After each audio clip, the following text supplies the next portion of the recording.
And the People's Climate Summit held in Brazilian city of Belem has come to a close. The event, which was led by social movements and indigenous peoples, represents a bottom-up response to COP30. Our correspondent Mier with the details. I'm standing in the Federal University of Pará, in the city of Belem, on the edge of the Amazon River in Brazil, where after 6 days, the People's Climate Summit has come to a close, with people enjoying their final meal prepared by family farmers and getting ready to head back to their communities, many traveling by boat to different riverside communities in the Amazon system.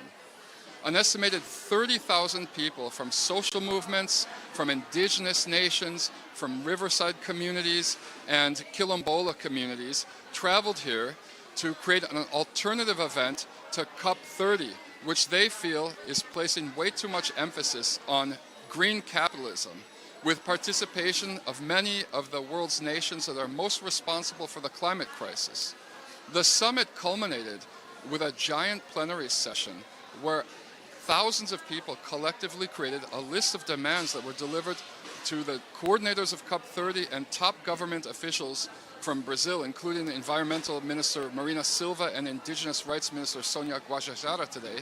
And they made a series of demands around 3 core themes: land and territory, the main demand being that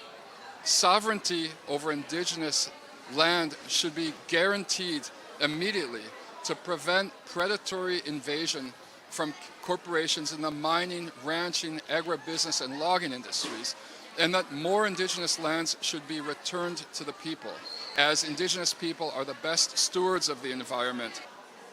The second demands are based around the theme of cities and sustainability.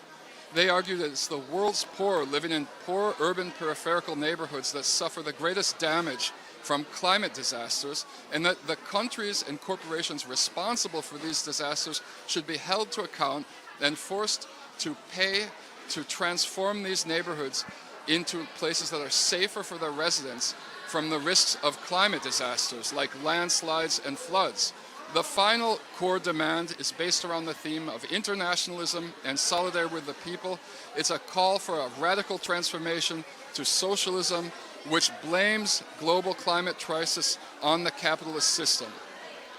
So now that it's all over, people are heading back home, happy to know that they were able to put 100,000 people on the streets yesterday in an alternative protest march to COP30.